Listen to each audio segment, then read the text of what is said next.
Avant de continuer, abonnez-vous à la chaîne pour ne manquer aucune histoire comme celle-ci. Des récits qui explorent de véritables mystères, des lieux oubliés et des pactes qui n'auraient jamais dû exister. Activez les notifications pour recevoir des alertes concernant les prochains épisodes, car toutes les histoires ne sont pas racontées deux fois. Et maintenant, laissez vos commentaires ci-dessous. D'où regardez-vous? Le château se dressait au sommet d'une colline calcaire, isolée par des champs abandonnés et des arbres tordus par les vents incessants du nord de la France. Ses tours, noircies par des siècles de pluies acides et de mousse noire, veillaient sur la vallée telles des sentinelles lasses. Le jour, l'endroit semblait une ruine parmi d'autres, oubliée de l'histoire. La nuit venue, cependant, le silence devenait pesant, presque palpable, comme si quelque chose respirait là, près des murs antiques. Julien Moreau arriva au château peu avant le coucher du soleil. Historien spécialiste des biens confisqués après la Révolution française, il était muni de documents, de cartes anciennes et d'une décision de justice récente. L'État comptait vendre le château et il lui incombait d'en évaluer la valeur historique. Pour Julien, ce n'était qu'un travail comme un autre, pénible, froid et bureaucratique. Il ne croyait pas aux légendes, et encore moins aux histoires de malédiction colportées par les habitants. L'antagoniste de cette histoire n'avait pas de visage clairement défini. Ce n'était pas une personne précise, mais une présence qui s'était construite au fil du temps, le château lui-même et tout ce qui s'était passé à l'intérieur. En franchissant le portail en fer rouillé, Julien dut forcer le passage. Les gonds grinçaient bruyamment, brisant un silence qui semblait immuable depuis des décennies. Le bruit résonna dans la cour intérieure, revenant avec un certain décalage, comme si les murs répondaient à contre-cœur. Il en prit note mentalement, ignorant le léger frisson qui lui parcourut les bras. Les dalles étaient usées, certaines enfoncées, comme si elles avaient été tassées à maintes reprises au fil des siècles. Des traces de vieilles roues étaient encore visibles, menant à l'entrée principale. La porte en bois massif était entr'ouverte, soutenue seulement par une poutre tordue. Aucun signe récent d'intrusion, aucune trace humaine évidente. Juste l'abandon, et quelque chose d'encore plus difficile à définir. À l'intérieur du château, l'air était lourd et froid. Julien alluma sa lanterne et traversa la grande salle. Des tapisseries déchirées pendaient des murs, arborant des symboles presque effacés, des figures humaines agenouillées, les mains levées, la bouche ouverte en supplication ou en désespoir. Ce n'étaient pas des scènes de bataille ou de gloire noble, comme on pourrait s'y attendre d'un château français de cette taille. C'étaient des représentations étranges, intimes, presque indécentes. Il photographia tout, méthodiquement. Chaque étape était calculée. Pourtant, en s'approchant de la vieille table en chêne au centre de la pièce, il remarqua quelque chose qui ne figurait dans aucun document officiel.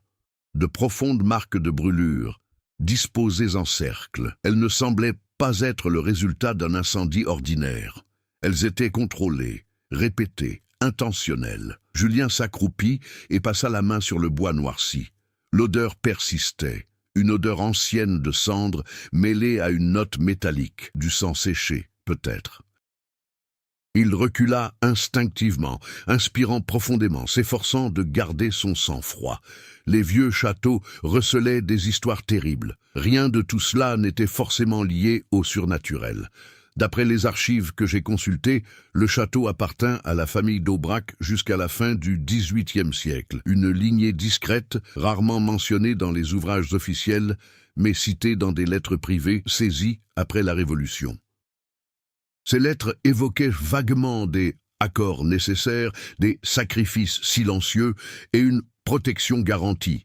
Aucune explication directe, aucune accusation formelle. La plupart des membres de la famille sont morts dans des circonstances obscures, maladies soudaines, disparitions, suicides non élucidés. Après l'exécution du dernier patriarche, le château fut scellé. Depuis lors, aucune tentative sérieuse de restauration n'a abouti. Les ouvriers ont abandonné le chantier, prétextant des accidents inexpliqués. L'un d'eux a disparu sans laisser de traces dans les années 1970. Julien connaissait ces récits. Il les considérait comme des exagérations régionales, des distorsions dues à la peur et à l'isolement. Pourtant, en montant l'escalier principal, il remarqua que les marches centrales étaient plus usées que les latérales, comme si de nombreuses personnes les avaient empruntées en processions répétées, toujours au même endroit. Au deuxième étage, il découvrit une porte plus petite, presque invisible entre deux colonnes. Elle était verrouillée, mais la serrure était trop vieille pour résister. En la forçant, il découvrit une pièce circulaire, sans fenêtre, éclairée seulement par le faisceau de sa lanterne. Au centre, le sol était couvert de symboles gravés directement dans la pierre. Certains ressemblaient à des marques religieuses déformées, d'autres, il ne les reconnaissait pas. Là, Julien hésita pour la première fois. Non par peur déclarée, mais par doute. Rien de tout cela n'a été consigné dans les archives historiques officielles. Il ne s'agissait pas simplement de brutalité médiévale, ni de fanatisme religieux ordinaire. Il y avait méthode, répétition et intention manifeste. Le château n'avait pas seulement été le théâtre de la violence, il en avait été un instrument. Et à ce moment-là, Julien ne le savait pas encore, mais en franchissant ce portail au crépuscule, il avait déjà inconsciemment accepté de devenir partie intégrante d'une histoire qui ne s'est jamais vraiment terminée. Le château d'Aubrac n'avait pas été bâti pour l'ostentation. Contrairement aux autres forteresses françaises, érigées pour afficher puissance et luxe, cet édifice privilégiait l'isolement et le contrôle. Ses murs étaient plus épais que la normale, et ses couloirs intérieurs étroits et volontairement labyrinthiques. Julien s'en rendit compte au fur et à mesure de sa progression.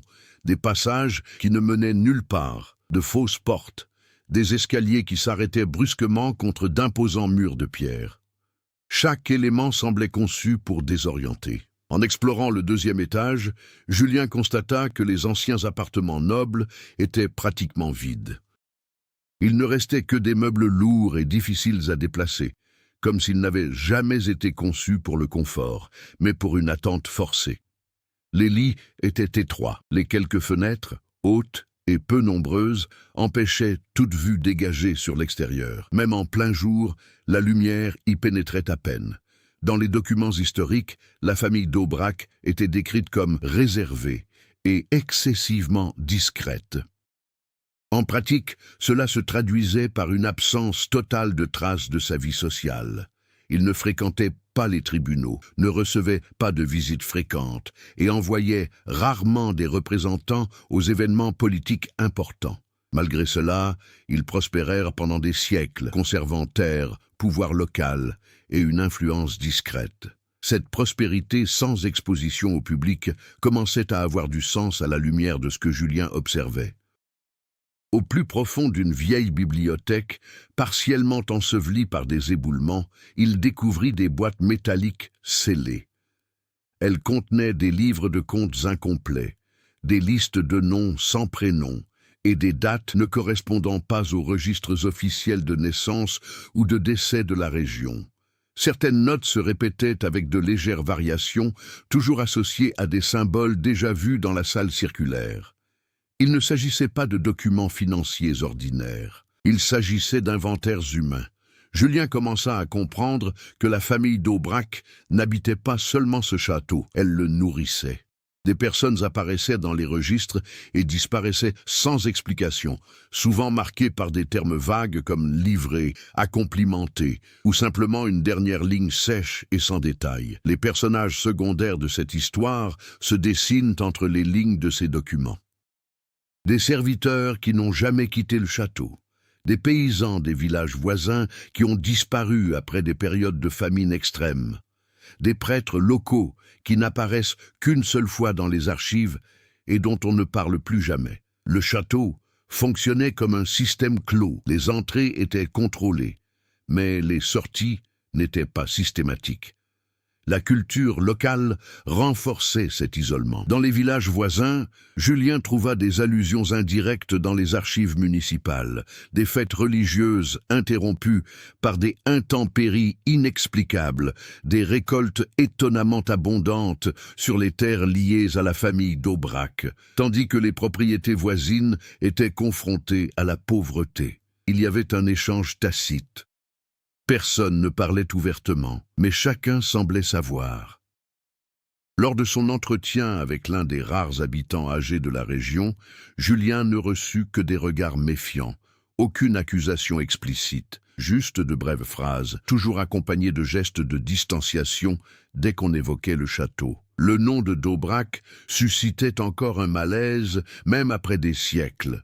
L'antagonisme de l'histoire s'est affirmé avec plus de force, même en l'absence de toute présence humaine. Le château symbolisait la continuité.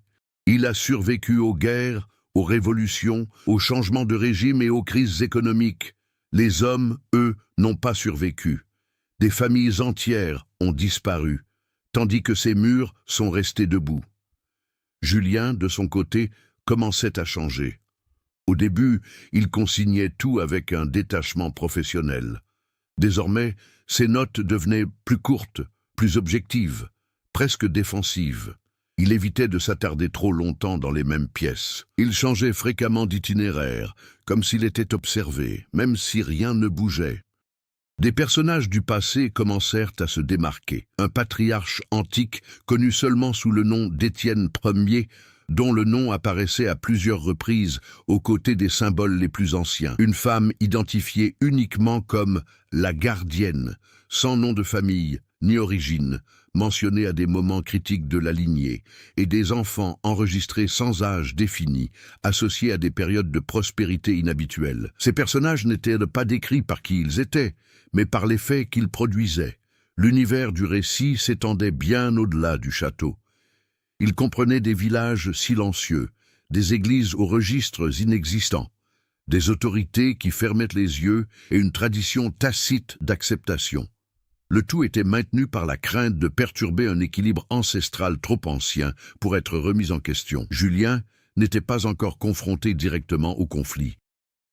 Mais il y était déjà plongé. Chaque document qu'il lisait, chaque symbole qu'il répertoriait, approfondissait son lien avec un système qui n'avait jamais cessé de fonctionner. Il ne faisait que changer d'acteur. Et sans s'en rendre compte, il cessa d'être un simple observateur. Le changement au château ne s'est pas produit brutalement. Il a été progressif, presque imperceptible, comme un vieux rouage qui se remet à tourner après une longue période d'arrêt. Julien l'a d'abord remarqué dans les détails. Des portes qu'il était certain d'avoir fermées semblaient entr'ouvertes. Des marques sont apparues sur le sol, là où il n'y en avait pas auparavant. L'air s'est alourdi dans certains couloirs, rendant la respiration difficile pendant quelques secondes avant de revenir à la normale. Il réagit en professionnel. Il redessina les plans intérieurs, marqua discrètement les itinéraires à la craie et établit un programme d'exploration rigoureux. Rien de tout cela ne l'empêcha, à son retour à la bibliothèque le 3e jour, de trouver l'une des boîtes métalliques ouvertes, précisément celle qu'il n'avait pas touchée depuis la première inspection. À l'intérieur, un nouvel objet avait été placé. C'était un petit carnet à la couverture sombre, sans poussière. Ses pages étaient couvertes d'une écriture précise, trop moderne pour figurer dans de vieilles archives, des dates récentes, des noms actuels. Parmi eux, celui de Julien Moreau. Sa première réaction ne fut pas la panique, mais l'action. Il photographia le carnet, consigna tout par écrit et tenta de contacter les autorités locales. À l'intérieur du château, le réseau était constamment interrompu. En sortant dans la cour, le téléphone se remit à fonctionner, mais aucun appel ne put aboutir. C'était comme si quelque chose interférait suffisamment pour empêcher toute aide concrète. Julien décida de rester. La justification rationnelle était simple. Il avait besoin de comprendre comment cet objet s'était retrouvé là. La véritable justification était tout autre. Il était déjà trop impliqué pour faire marche arrière sans réponse. Le conflit s'intensifia lorsqu'il commença à rencontrer une résistance physique. En tentant d'accéder à la zone souterraine, auparavant bloquée par un éboulement partiel, il découvrit que les roches avaient été récemment enlevées. Ce travail avait exigé force, temps et détermination. Quelqu'un était passé par là. Au sous-sol, l'atmosphère était différente. Les murs ne portaient pas les marques de l'usure naturelle, mais des entailles délibérées. Des rails métalliques longeaient le sol et menaient à une pièce plus vaste, au plafond plus haut que le reste du bâtiment. Au centre se trouvait une estrade circulaire, noircie par un usage continu pendant des décennies, voire des siècles. Julien n'a pas trouvé de restes humains. Il a trouvé pire encore, la propreté. Tout était resté fonctionnel. Alors qu'il prenait des photos de la pièce, il entendit des pas au-dessus de lui. Rapides, méthodiques. Il éteignit sa lampe torche et se cacha derrière une colonne de pierre. Les voix qui s'élevèrent n'étaient ni des fantômes ni des échos du passé. Elles étaient réelles, discrètes et s'exprimaient en français contemporain. Elles parlaient peu, mais semblaient bien connaître les lieux. Lorsqu'ils remontèrent, ils laissèrent derrière eux une caisse en bois de fabrication récente. Elle contenait des outils modernes, des cordes neuves et un symbole gravé identique à ceux sculptés dans le sol de la chambre circulaire. Le château n'était pas abandonné, il était toujours en activité. Dès lors, l'antagonisme prit une forme indirecte, celle d'un groupe, non clairement identifié mais organisé, des personnes qui perpétuaient des pratiques ancestrales selon une logique moderne. Le château n'avait pas survécu par lui-même, il avait été préservé. Julien tenta de partir le soir même. Sa voiture refusa de démarrer. La batterie neuve était complètement à plat. Aucun signe de vandalisme extérieur. Une panne totale, tout simplement. Il retourna au château chercher des outils et c'est là qu'il constata la première altération directe de ses affaires. Sa carte interne avait été modifiée. De nouveaux symboles étaient apparus, tracés sur les axes principaux, convergeant sous terre. Ce n'étaient pas des menaces explicites, c'étaient des invitations. Le conflit, d'abord purement professionnel, prit une tournure personnelle. Julien commença à être mis à l'épreuve. Dans une aile adjacente, il découvrit une chambre préparée, propre, avec des repas frais et des vêtements à sa taille. Personne ne lui adressa la parole. C'était inutile. Les actes étaient sans équivoque. Il était en cours d'intégration. Des personnages secondaires commencèrent à intervenir indirectement. Un policier local ignora ses plaintes, lui suggérant de finir rapidement l'affaire. Un employé des Archives nationales lui envoya un court message, lui demandant de cesser de solliciter certains documents. L'isolement s'étendait désormais au-delà des murs. Le château réagissait à chaque tentative de résistance. Des couloirs raccourcissaient des chemins autrefois longs. Des portes apparaissaient là où il n'y en avait pas. Julien perdit toute notion du temps. L'horloge s'arrêta 2 fois, toujours au moment où il approchait du sous-sol. Il a tenté de détruire le cahier portant son nom. Le papier n'a pas brûlé, la flamme s'est éteinte d'elle-même, laissant les pages intactes. Il n'y a pas eu de frayeur, juste une observation. Le conflit central était établi. Julien n'était pas un simple observateur moderne, d'anciens pactes. Il était l'élément indispensable au fonctionnement continu du système. Le château n'avait pas besoin de croyance, mais de participation. Et chaque étape qu'il franchissait pour le comprendre le rapprochait inévitablement du centre du mécanisme. La première intrigue secondaire naquit de l'isolement forcé de Julien. Sa voiture étant hors d'usage et les communications coupées, il commença à mesurer le temps non plus en heures, mais en événements. Le château dictait le point culminant de chaque journée. Chaque matin, à l'aube, des bruits métalliques résonnaient depuis la cave, comme si quelqu'un ajustait d'anciens mécanismes. La nuit, le silence était absolu, seulement troublé par des pas qui ne s'approchèrent jamais trop. Julien décida d'agir avant que l'espace autour de lui ne se referme complètement. Il entreprit une recherche méthodique d'issues de secours. Dans une aile oubliée du château, il découvrit des plans architecturaux gravés à même les murs, dissimulés sous des couches de badigeons. Là, il fit une découverte troublante. Des voies d'évacuation planifiées qui ne menaient jamais à l'extérieur, mais seulement à des zones plus profondes, plus intérieures.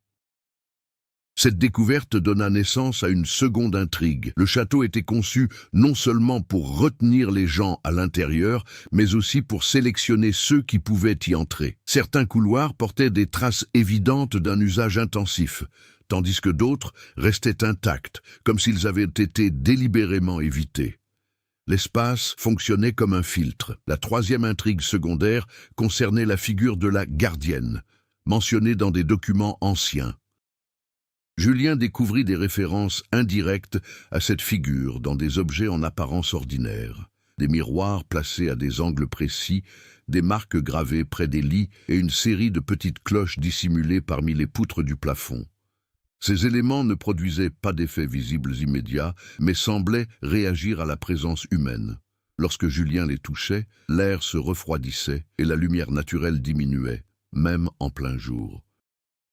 Pendant ce temps, le conflit extérieur faisait toujours rage. Un camion fut aperçu au loin, se garant brièvement près du château au crépuscule, puis repartant avant que Julien ne puisse l'atteindre. À une autre occasion, des lumières apparurent dans les tours supérieures, des zones qu'il n'avait pas encore entièrement explorées. Quelqu'un se déplaçait avec une familiarité trop grande pour être un intrus occasionnel. La pression du temps s'intensifia lorsque Julien commença à ressentir les effets physiques du confinement. Il ne s'agissait pas d'hallucinations, mais de réactions concrètes. Une fatigue excessive après de courtes périodes d'activité, de petites plaies apparaissant sans raison apparente aux poignets et aux chevilles, toujours simultanément. Il consignait tout, s'efforçant de rester objectif, mais il réalisa que son corps se fondait de plus en plus dans son environnement. Un élément crucial de l'intrigue se révéla lorsque Julien découvrit un document plus récent, dissimulé derrière un faux panneau dans l'ancien bureau du patriarche. Il s'agissait du journal intime d'une personne ayant travaillé là dans les années 1980, un restaurateur engagé par le gouvernement dont le nom ne figurait sur aucun document officiel. Ce journal décrivait les différentes étapes de l'intégration, observation, isolement, invitation, résistance et acceptation. Le journal s'achevait brusquement après cette phrase. Quand on comprend que le château n'exige pas de sang, mais de continuité, il est déjà trop tard pour partir. Cette révélation a permis de relier toutes les intrigues secondaires. Les pactes n'étaient pas des actes isolés de sacrifices explicites, mais de longs processus silencieux qui transformaient les individus en fonctions. Le château ne tuait pas toujours. Parfois, il se réinventait. Julien commença à remarquer des schémas comportementaux qui s'installaient. Il se rendait automatiquement à certains endroits à des heures précises. Ses décisions devinrent prévisibles. Lorsqu'il tenta de rompre cette routine, le château réagit. Un escalier céda partiellement sous son poids, sans le blesser gravement, mais révélant ainsi la limite de sa résistance. Les personnages secondaires, toujours invisibles, renforçaient cette structure. Des notes apparaissaient, contenant des instructions vagues, toujours présentées comme des suggestions, jamais comme des ordres. L'absence de menaces directes rendait le tout plus oppressant. Il n'y avait pas de méchant à affronter, seulement un système exigeant une adhésion. Les intrigues secondaires n'étaient pas fortuites. Chacune d'elles poussait Julien vers un choix imminent. Rester simple spectateur n'était plus possible. S'échapper impliquerait d'affronter non seulement le château, mais aussi le réseau de personnes qui le soutenaient à l'extérieur. Le temps pressait. Julien ignorait la date exacte. Mais il savait que l'événement suivant ne serait pas un simple test. Ce serait une transition définitive, volontaire ou non. Le tournant ne s'est pas produit par une violence immédiate, ni par des révélations criées. Il s'est produit par la clarté. Julien s'éveilla avant l'aube, sans savoir exactement ce qu'il avait tiré du sommeil. Le château était étrangement silencieux. Aucun bruit métallique habituel ne provenait des sous-sols, ni le vent ne sifflait à travers les fissures. L'air était chaud, presque accueillant, un changement subtil mais inquiétant. En sortant de la pièce improvisée, il constata que le couloir était entièrement éclairé par des torches. Elle n'était pas là la nuit précédente. La flamme était stable, sans fumée, comme si elle venait d'être allumée. Julien n'hésita pas. Il suivit le chemin qui s'ouvrait devant lui, conscient que ce déplacement n'était pas une épreuve ordinaire. Le chemin le mena à une aile du château restée jusque-là inaccessible. Une double porte en bois sombre, sans serrure apparente, était ouverte. De l'autre côté se trouvait une grande salle circulaire, plus ancienne que le reste du bâtiment. Les murs arboraient des strates de symboles superposés, certains gravés, d'autres renforcés au fil du temps, comme autant de corrections successives. Au centre de la pièce se trouvait une simple chaise en pierre. En s'approchant, Julien remarqua quelque chose qui changea radicalement sa perception du château. Des noms étaient gravés sur le pied du fauteuil, de nombreux noms. Ce n'étaient pas ceux de la famille d'Aubrac, mais ceux de gens ordinaires, historiens, ingénieurs, prêtres, fonctionnaires, restaurateurs. Des professions différentes, des rôles similaires. Son nom y figurait, non pas une gravure récente, ancienne, usée par le temps, comme si elle avait été réalisée il y a des décennies. La révélation fut immédiate et brutale. Il n'avait pas été choisi sur le moment. Cela avait été prévu. Le conflit changea de nature à cet instant. Il ne s'agissait plus de fuir un lieu hostile, mais de se confronter à l'idée que son arrivée s'inscrivait dans un cycle savamment orchestré. Les archives modernes, le carnet, les cartes modifiées, tout n'avait fait que le mener à ce point. Julien ne paniqua pas. Il refusa obstinément d'admettre la réalité. Il tenta de détruire la chaise en la frappant avec une barre de métal trouvée à proximité. L'impact résonna dans le hall, mais la pierre resta inébranlable. Les torches s'éteignirent simultanément, plongeant l'espace dans l'obscurité la plus totale. Lorsque la lumière revint, il n'était plus seul. Des silhouettes émergèrent de l'ombre, sans masque, sans tenue de cérémonie ostentatoire. Des gens ordinaires, des hommes et des femmes d'âge variés. Certains lui étaient vaguement familiers, grâce à des archives publiques et de vieilles photographies. D'autres lui étaient totalement inconnus. Tous gardaient leur distance, formant un cercle imparfait autour de la pièce. Aucun d'eux ne prit la parole immédiatement. La révélation finale ne vint pas par la parole, mais par l'action. L'un des présents déposa sur la chaise une série de documents récents. Autorisations, rapports, décisions administratives, signatures officielles. Le château ne survivait pas en marge de la société, il s'en nourrissait. Julien comprit alors la véritable nature du pacte. Il ne s'agissait pas d'un pacte avec des forces surnaturelles visibles, mais avec la continuité du pouvoir. Le château servait de centre de convergence où des individus spécifiques étaient absorbés afin de maintenir les structures de pouvoir, le silence et la stabilité. Certains disparurent, d'autres restèrent, devenant les gardiens anonymes du système. La figure du gardien ne désignait pas une seule personne. C'était un rôle qui se transmettait de génération en génération. L'événement inattendu qui marqua un tournant décisif survint lorsqu'une personne se présenta. Il s'agissait d'une connaissance de Julien, l'employé des archives nationales, qui l'avait averti d'interrompre ses recherches. L'homme révéla des marques identiques à celles du château, discrètement gravées sur son poignet. Ce n'était pas un étranger, c'était un survivant intégré. Le choix lui fut présenté sans un mot, mais avec une clarté absolue. Julien pouvait refuser, devenant ainsi un nom de plus rayé de la liste, une disparition inexpliquée. Ou bien il pouvait accepter le rôle qui lui avait été assigné, assurant la continuité du château et préservant le réseau qui dépendait de lui.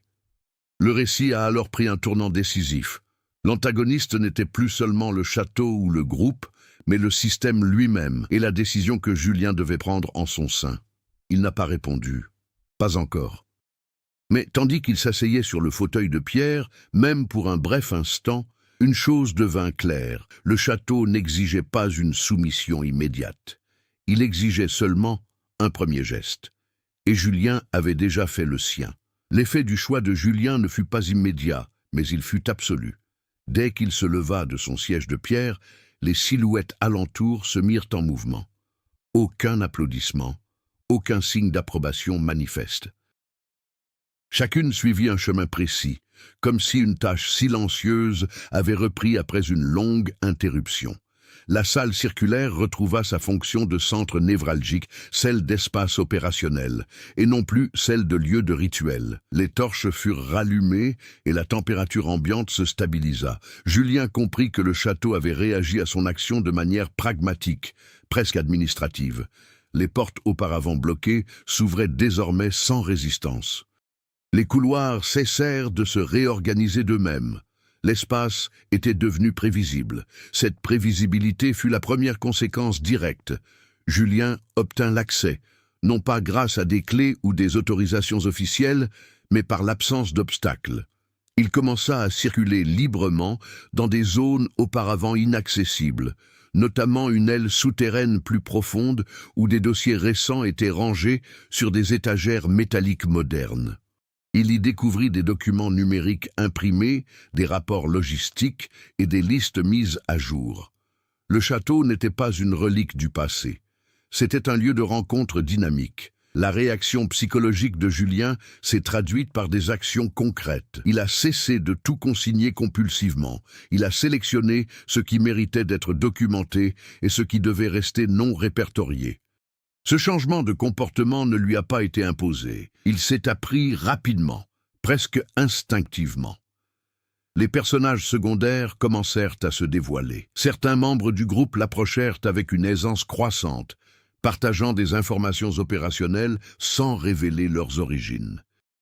L'un d'eux lui montra des archives d'interventions menées tout au long du XXe siècle, des guerres apaisées, des scandales étouffés, des redistributions de pouvoir réalisées de manière invisible.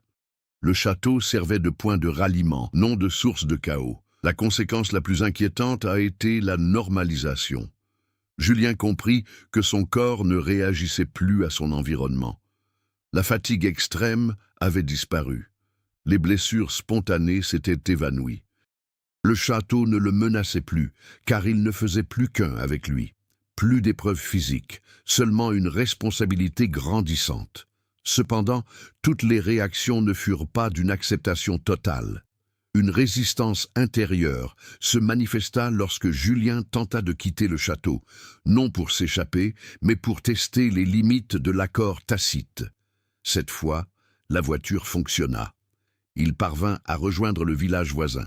Rien n'avait changé. Les gens vaquaient à leurs occupations, indifférents à ce qui se passait sur la colline. Mais Julien remarqua quelque chose de nouveau chez lui.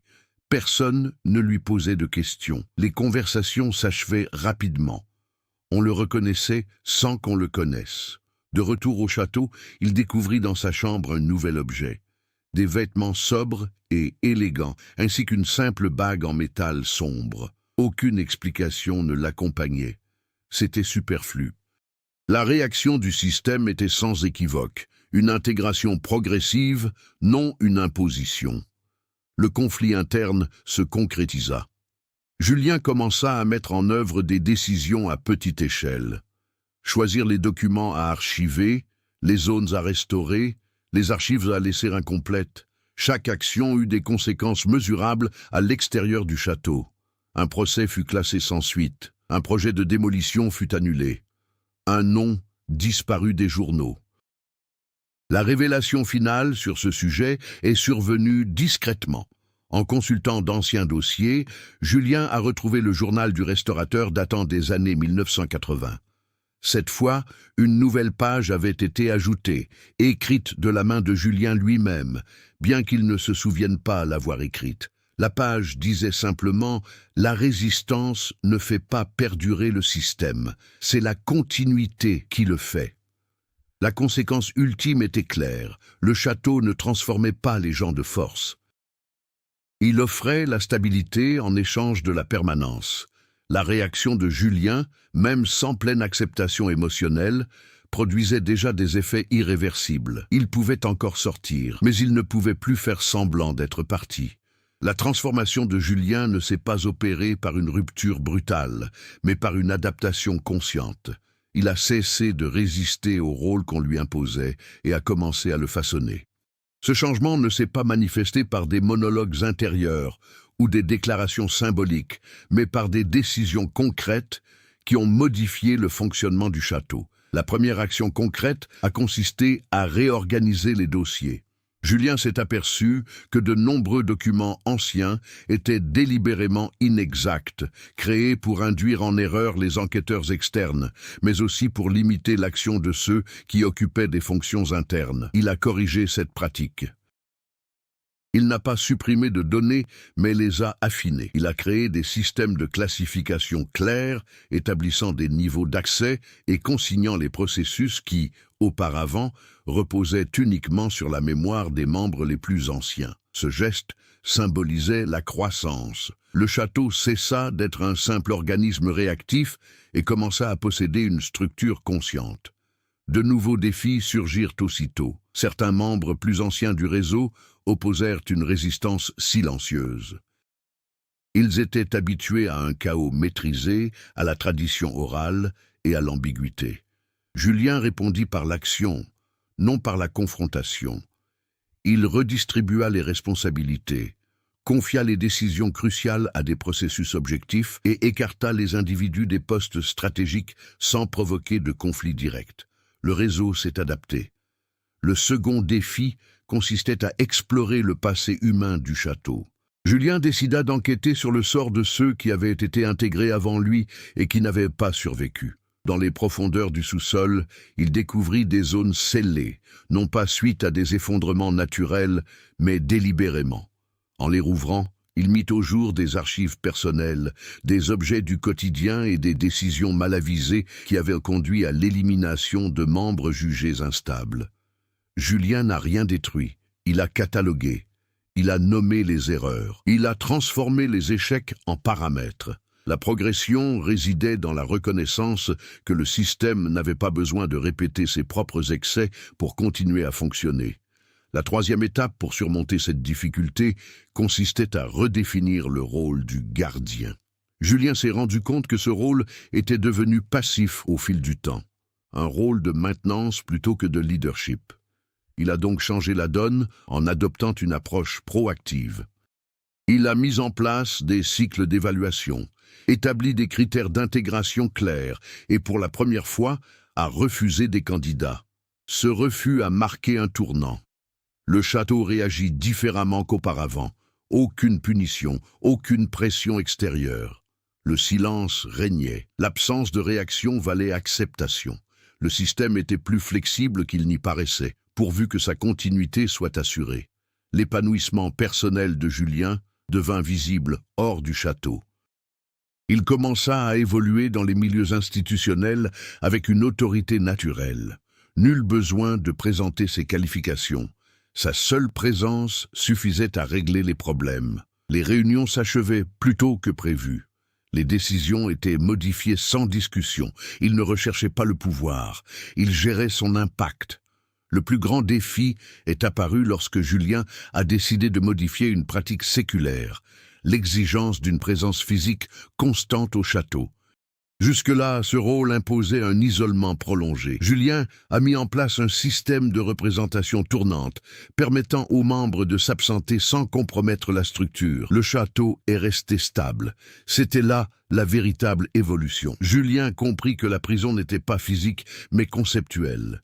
Le château n'avait jamais eu besoin de murs aussi rigides. Il avait besoin de croire en l'inéluctabilité. La fin de cette phase, Julien n'était plus l'historien arrivé pour évaluer les ruines. Il était devenu un gestionnaire conscient de la continuité, capable de modifier le système sans le détruire. Il avait surmonté le conflit initial non pas en fuyant, ni en capitulant totalement, mais en prenant les rênes. Le moment crucial restait à venir. Le système avait été réorganisé. Il fallait maintenant le mettre à l'épreuve sous pression réelle. La stabilité nouvellement instaurée fut éphémère. Les systèmes qui fonctionnent depuis des siècles ne peuvent accepter des changements profonds sans réagir. Julien s'en est rendu compte lorsque les schémas extérieurs ont commencé à évoluer subtilement, mais de façon constante. Des rapports parvinrent au château, indiquant que des enquêtes indépendantes étaient en cours. Ces enquêtes n'étaient pas menées par des autorités locales, facilement influençables, mais par des consortiums internationaux et des journalistes spécialisés dans le patrimoine historique et les réseaux de corruption institutionnelle. Le château, jusque-là invisible, commençait à attirer une attention indésirable. Julien réagit avec précision. Il réactiva d'anciens protocoles, revus selon sa nouvelle logique. Les intrigues secondaires accumulées tout au long du récit se résolvaient. Des documents sensibles furent déplacés. Les membres instables du réseau furent discrètement écartés. Les canaux d'interférence externe furent silencieusement bloqués. Le château entra en état d'alerte silencieuse. La pression s'est accrue lorsqu'un groupe interne a contesté les changements. Non par la confrontation directe, mais par des omissions stratégiques. Les décisions n'ont pas été appliquées. La communication a été délibérément interrompue. Julien a rapidement identifié le schéma. Il n'a pas sanctionné. Il a isolé le groupe des informations cruciales, réduisant son influence jusqu'à ce qu'il devienne insignifiant. Entre-temps, l'environnement physique réagit. Les portes se remirent à se refermer d'elles-mêmes à des moments précis. D'anciens symboles réapparurent sur les murs comme si le château retrouvait sa forme originelle. Ce n'était pas de l'hostilité, c'était une épreuve. Julien a accepté le défi. Il convoqua une réunion dans le hall central, chose qui ne s'était pas produite depuis des décennies. Pour la première fois, les membres du réseau se réunirent physiquement, au pied des vieilles tours. Cette décision était délibérée. Si le système devait être contesté, ce serait là où tout avait commencé. Lors de la réunion, Julien n'a pas prononcé de longs discours. Il a présenté des données et des projections de risque. Il a démontré que l'exposition externe découlait non seulement des enquêtes, mais aussi de la rigidité même de l'ancien système. La continuité exigeait désormais une adaptation totale, sous peine d'un effondrement rapide. Les tensions atteignirent leur paroxysme lorsque Julien révéla son dernier changement stratégique. Il avait préparé un successeur, non pas un remplaçant immédiat, mais une possibilité réelle. Pour la première fois, le château ne dépendrait plus d'une seule figure centrale. Cette décision a été l'élément déclencheur final. Le château a réagi physiquement. Une secousse a parcouru les fondations, provoquant l'effondrement d'une partie d'une tour déjà fragilisée.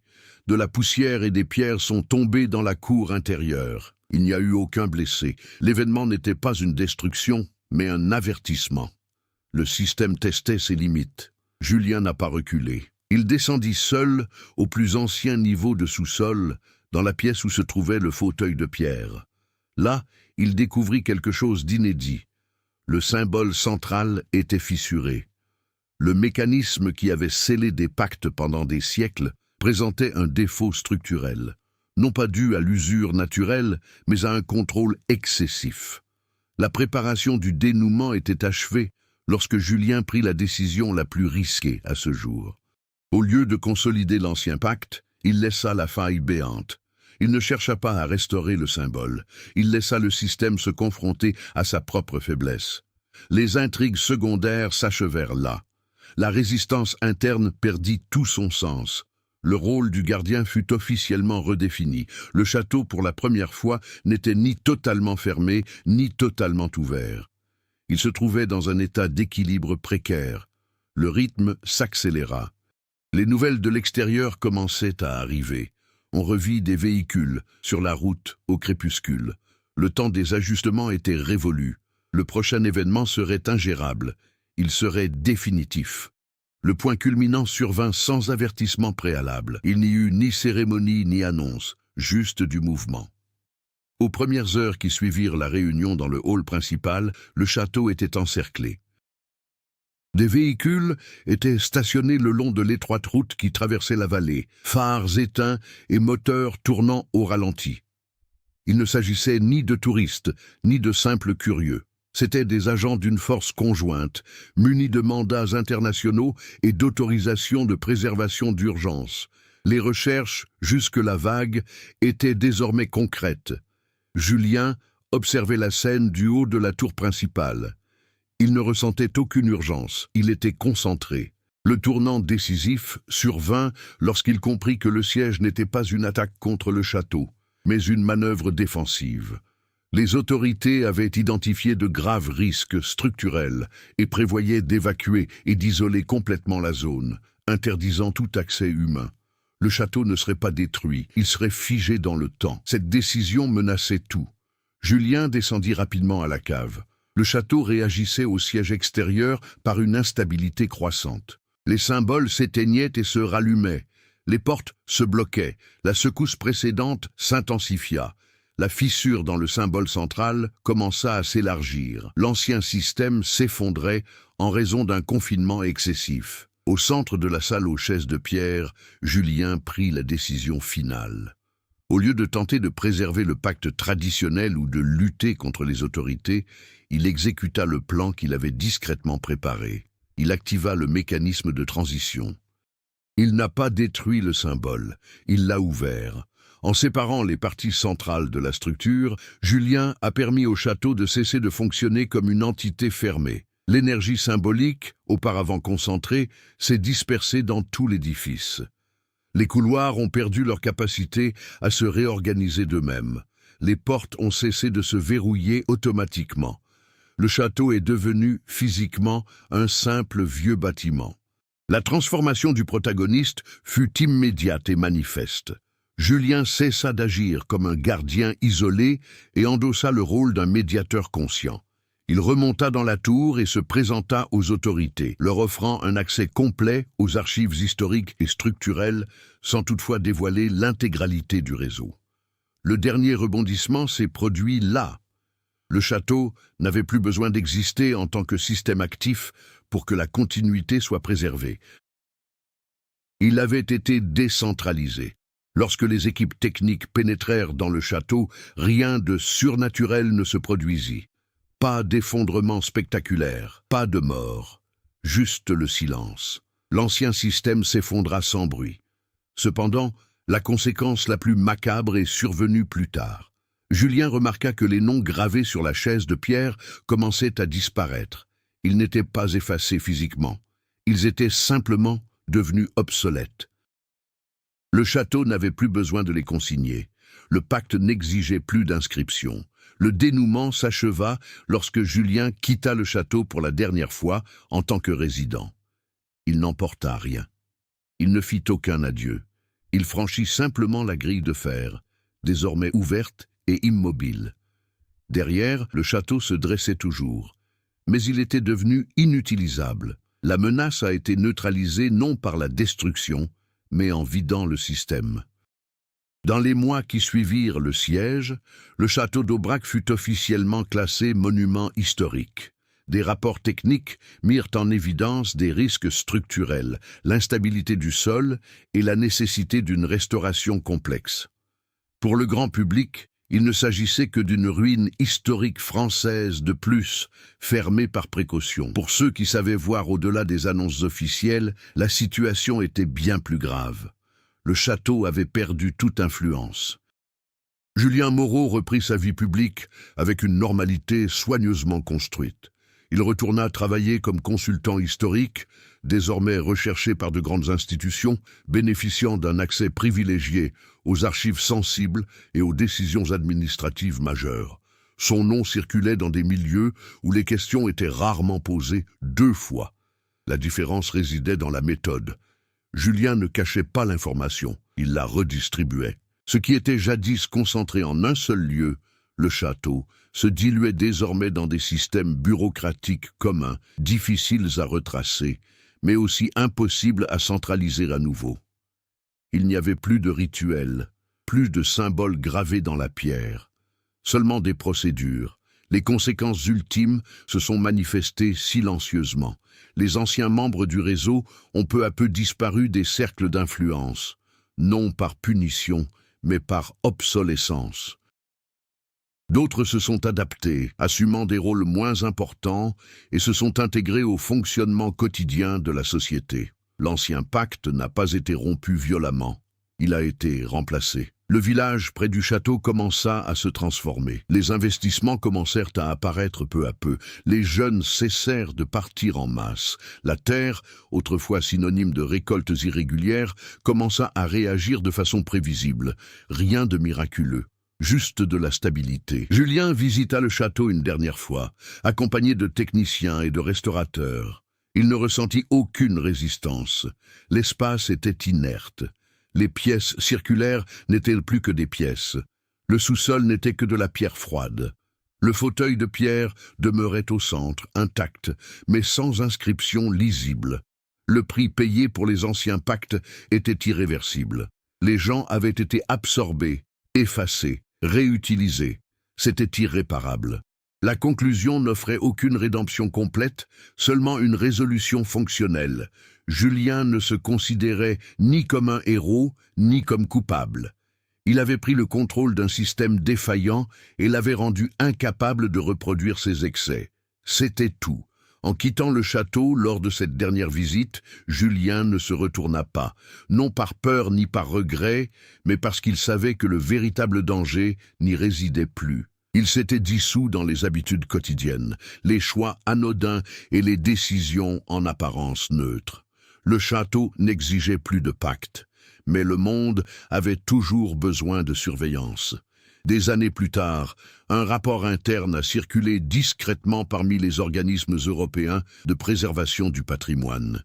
Il décrivait le château d'Aubrac comme structurellement stable, mais culturellement vide.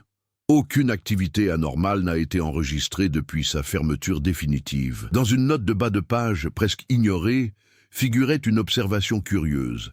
Certains symboles, autrefois effacés, réapparaissent dans les documents administratifs modernes. Contrats, procès-verbaux, rapports techniques. Non pas gravés dans la pierre, mais imprimés sur du papier ordinaire. Julien lut le rapport sans réagir. Le château demeura silencieux. Mais le pacte avait appris à changer de forme. Des histoires comme celle du château de d'Aubrac s'achèvent rarement avec la fermeture de la dernière porte. Elles se prolongent dans les décisions tacites, les accords invisibles et les structures que nous choisissons de ne pas remettre en question. Si ce récit a suscité chez vous un malaise, une réflexion ou des doutes, n'hésitez pas à partager votre interprétation. Croyez-vous que le véritable danger réside dans les lieux maudits ou dans les systèmes qui apprennent à survivre dans l'ombre? Laissez un commentaire. Dites-nous ce qui a le plus retenu votre attention et partagez cette histoire avec tous ceux qui apprécient les mystères sombres basés sur le réalisme et le silence. Certaines histoires méritent d'être lues, d'autres observées.